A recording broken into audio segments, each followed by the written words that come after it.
ओम श्री गुरुवे नमः।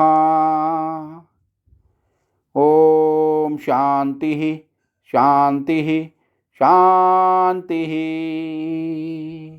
प्रणाम भगवान।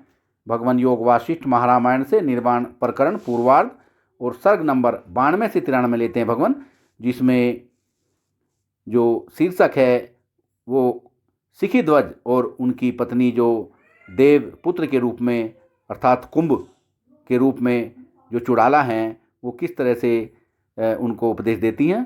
तो सत्संग लेते हैं भगवान। देवपुत्र के रूप में चुड़ाला ने कहा, राजऋषि से चुड़ाला बड़ी नीति निपुण तथा ज्ञेय वस्तु के ज्ञान से संपन्न है। उसने उस समय जिस ज्ञान का उपदेश दिया था उसे आपने क्यों नहीं स्वीकार किया? वह तत्वज्ञानियों में सर्वश्रेष्ठ है तथा जो कुछ कहती है और करती है वह सब सत्य ही होता है। अतः आपको उसके कथन का आदरपूर्वक पालन करना चाहिए था। नरेश्वर, यदि आपने चुड़ाला के वचन का आदर नहीं किया तो सर्वत्याग का ही पूर्ण रूप से आश्रय क्यों नहीं लिया? राजा शिखध्वज बोले, प्रियवर, मैंने राज्य छोड़ा, घर छोड़ा, धन धान्य संपन्न देश छोड़ा, पत्नी भी त्याग दी, फिर भी आप कहते हैं सर्वत्याग क्यों नहीं किया? इसका क्या कारण है? देवपुत्र के रूप में चुड़ाला ने कहा, राजन, धन, स्त्री, गृह, राजा, राज्य, भूमि, छत्र और बंधु बांधव ये सब आपके तो है नहीं, फिर आपका सर्वत्याग हुआ कैसे? आपका जो सबसे उत्तम भाग है उसका त्याग तो अभी हुआ ही नहीं। उसका पूर्ण रूप से परित्याग कर देने पर ही आप सर्वत्यागी शोक रहित हो सकेंगे। राजा शिखीध्वज बोले, देव, अच्छा, यदि आप ऐसा मानते हैं कि यह सारा राजपाट मेरा नहीं है तो पर्वत, वृक्ष और लताओं से परिपूर्ण यह संपूर्ण वन तो मेरा है ना? मैं इसी का परित्याग कर रहा हूँ। कुंभ ने कहा, राजन, यह पर्वत का तट, वन, गर्त, जल और वृक्ष के नीचे की भूमि ये सब आपके तो हैं नहीं, फिर आपका सर्वत्याग कैसे संपन्न हुआ? आपका तो जो सबसे उत्तम भाग है वह तो अभी बिना त्याग हुआ ही पड़ा है। उसका पूर्ण रूप से त्याग कर देने पर ही आप परम अशोक पद को प्राप्त कर सकेंगे। शिखीध्वज बोले, अच्छा, यदि ये वन आदि सारी वस्तुएं मेरी नहीं हैं तो बावली और चबूतरा आदि से युक्त यह मेरा आश्रम ही मेरा सर्वस्व है। मैं इसी का अभी त्याग किए देता हूँ। कुंभ ने कहा, राजन, ये जो वृक्ष, बावली अर्थात जलाशय, चबूतरा, गुल्म, आश्रम और लताओं की पंक्तियां हैं, इनमें से कुछ भी आपका नहीं है, फिर आपका सर्वत्याग कैसे सिद्ध हुआ? अभी तो आपका सबसे उत्तम भाग पड़ा ही है। आपने उसका त्याग नहीं किया है। उसका पूर्ण रूप से त्याग कर देने पर ही आपको उत्कृष्ट अशोक पद मिल सकेगा। शिखीध्वज बोले, ठीक है, यदि ये सारी वस्तुएं मेरी नहीं हैं तो ये पात्र आदि तथा मृग चर्म, दीवाल और कुटीर आदि ये मेरे सर्वस्व हैं। मैं इन्हीं को छोड़ रहा हूँ।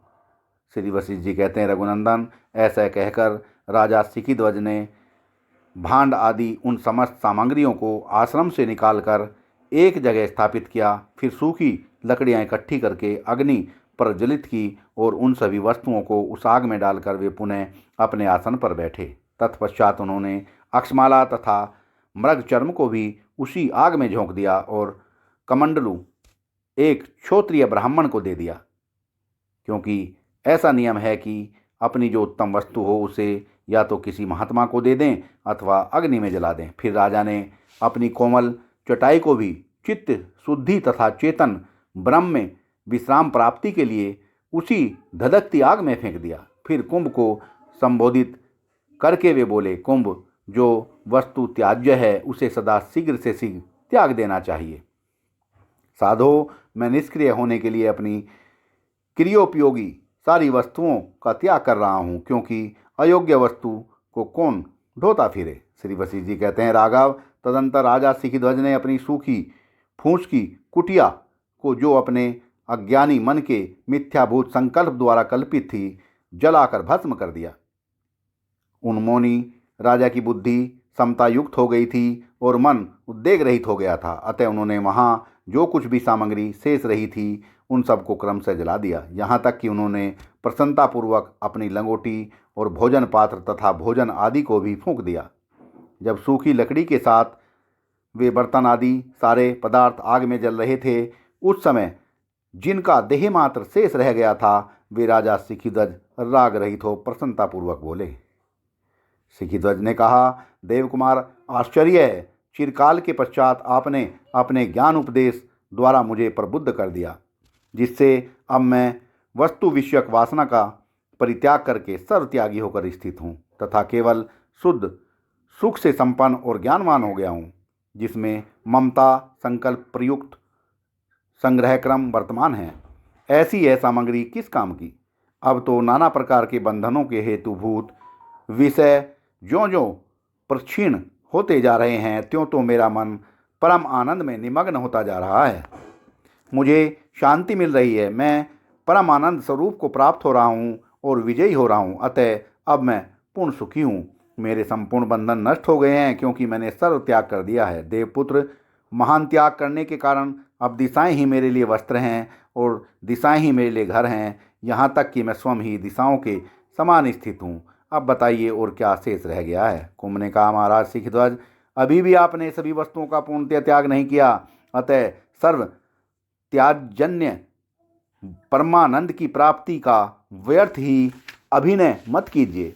आपके सर्वोत्तम भाग का तो अभी आपने त्याग नहीं किया, जिसके पूर्णतः त्याग करने से ही आपको परम अशोक पद की प्राप्ति हो सकेगी। सिखिध्वज बोले, देव ताजमद, अब तो सर्व त्याग में मेरा यह शरीर जो रक्त मांस तथा इंद्रियों से युक्त है शेष रह गया है, इसलिए मैं पुनः उठकर बिना किसी विघ्न बाधा के इस शरीर को गड्ढे में गिराकर विनष्ट कर दूंगा और सर्व त्यागी हो जाऊंगा। कुंभ ने कहा, राजन, इस बेचारे निरपराध शरीर को आप क्यों महान गर्त में गिराना चाहते हैं। आप तो उस अज्ञानी बैल के सदृश प्रतीत होते हैं, जो कुपित होने के कारण अपने बछड़े को ही मारता है। यह बेचारा शरीर तो जड़, तुच्छ और मुकात्मा है, सदा ध्यानस्थ सा बना रहता है। इसने आपका कोई अपराध भी नहीं किया है, अतः व्यर्थ ही आप इसका त्याग मत कीजिए। जैसे वायु द्वारा स्पंदन अर्थात फल आदि का पतन होने पर फलवान वृक्ष का कोई अपराध नहीं माना जाता, उसी प्रकार सुख दुख आदि का अनुभव स्थान होने मात्र से शरीर को अपराधी नहीं कहा जा सकता। स्पंदनशील वायु ही बलपूर्वक फल, पल्लव और पुष्पों को गिराती है, फिर बेचारे साधु स्वभाव वृक्ष का क्या अपराध। इसी प्रकार साधु शरीर ने साधु आत्मा का कौन सा अपराध किया है।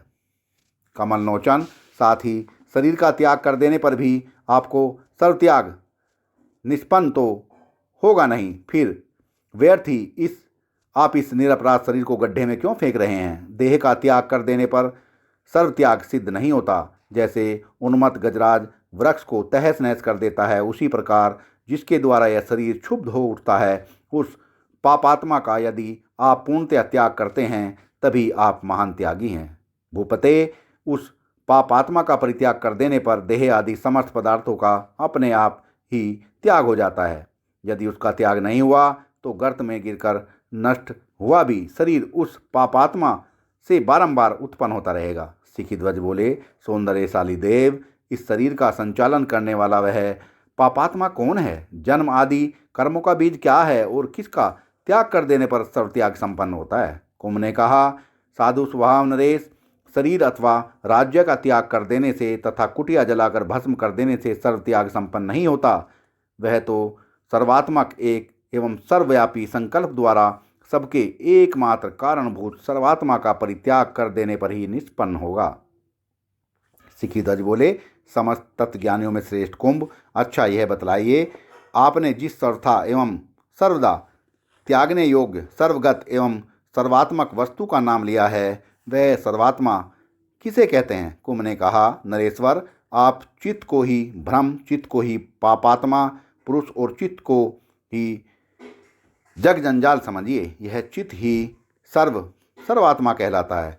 महिपाल, जैसे वृक्ष का बीज वृक्ष ही होता है, उसी तरह मन ही राज्य, देह, आश्रम आदि समस्त वस्तुओं का बीज है। अतः सबके बीजभूत उस मन का परित्याग कर देने पर सबका त्याग स्वतः ही सिद्ध हो जाता है। भूपते, उस मन के त्याग अत्याग पर ही सर्व त्याग का होना न होना निर्भर करता है। राजन, ये सब राज्य अथवा कानन आदि सभी वस्तुएं चित्तयुक्त अर्थात चित्त के साथ संबंध रखने वाले पुरुष के लिए केवल दुख रूप है, और जिसका चित्त के साथ संबंध विच्छेद हो गया है उसके लिए ही ये परम सुख स्वरूप है। जैसे बीज समय पाकर वृक्ष रूप में परिणित हो जाता है, वैसे ही यह चित्त ही जगत एवं देह आदि आकार धारण करके सब में व्याप्त हो रहा है। जैसे वायु से वृक्ष, भूकंप से पर्वत और लोहार से धोकनी संचालित होती है, उसी प्रकार इस शरीर का संचालन चित्त है। राजन, इस चित्त को आप समस्त प्राणियों के उपभोगों का जरा मरण और जन्म आदि देह धर्मों का तथा महामुनियों के धर्मों का अटूट खजाना ही समझिए। चित्त ही ये अपने संकल्प द्वारा जगत का तथा देह आदि विविध आकार धारण करके सब में व्याप्त हो रहा है। महीपते, इस प्रकार चित्त ही सब कुछ बनता है। अतः त्याग हो जाने पर सारी आदि व्याधियों की सीमा का विनाश करने वाला सर्व त्याग अपने आप ही सिद्ध हो जाता है। त्याग के तत्ववेत्ताओं में श्रेष्ठ राजन, चित्त त्याग को ही सर्व त्याग कहा जाता है। महाबाहो, उसके सिद्ध हो जाने पर विज्ञान आनंद घन सत्य वस्तु का अनुभव अपने आप ही अवश्य हो जाता है। चित्त का अभाव हो जाने पर द्वैत और द्वैत आदि सभी भावनाओं का सर्वथा विनाश हो जाता है और एकमात्र शांत निर्मल आनंद में अनामय परम पद ही शेष रह जाता है।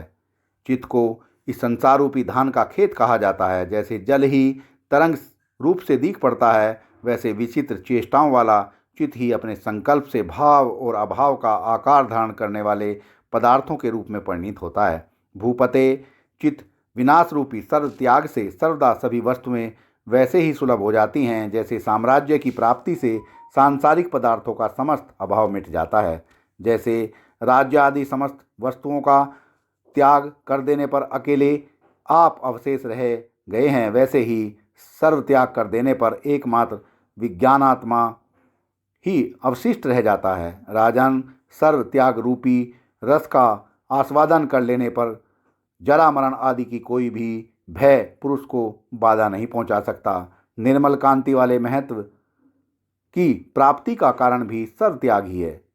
अब आप सर्व त्याग करने के लिए प्रस्तुत हो गए हैं, इसी से आपको ब्रह्मत्म बुद्धि स्थिरता प्राप्त हो रही है। नरेश्वर, सर्व त्याग परम आनंद स्वरूप है। इसके अतिरिक्त अन्य सब अत्यंत भीषण दुख रूप है। यूँ विचारपूर्वक स्वीकार करके जैसा आप चाहते हैं उसी के अनुसार आचरण कीजिए। सर्व त्याग करने वाले पुरुष के पास प्रारब्ध अनुसार सभी वस्तुएं अपने आप उपस्थित होती हैं। सर्व त्याग के अंदर आत्म प्रसादक ज्ञान वर्तमान रहता है। महाराज, सर्व त्याग सारी संपत्तियों का आश्रय स्थान है, इसलिए जो कुछ भी ग्रहण नहीं करता उसे सब कुछ दिया जाता है। भूपते, सर्व त्याग करके आप शांत, स्वस्थ, आकाश के समान निर्मल एवं सौम्य आदि जिस रूप में होना चाहते हैं उस रूप में हो जाइए। महिपाल, पहले आप सारी वस्तुओं का परित्याग कर दीजिए, तदंतर जिस मन से उनका त्याग किया है उस मन का भी लय कीजिए, फिर त्याग अभिमान रूपी मल से भी रहित होकर जीवन मुक्त हो जाइए। सत्संग को विराम देते हैं भगवान। प्रणाम भगवान।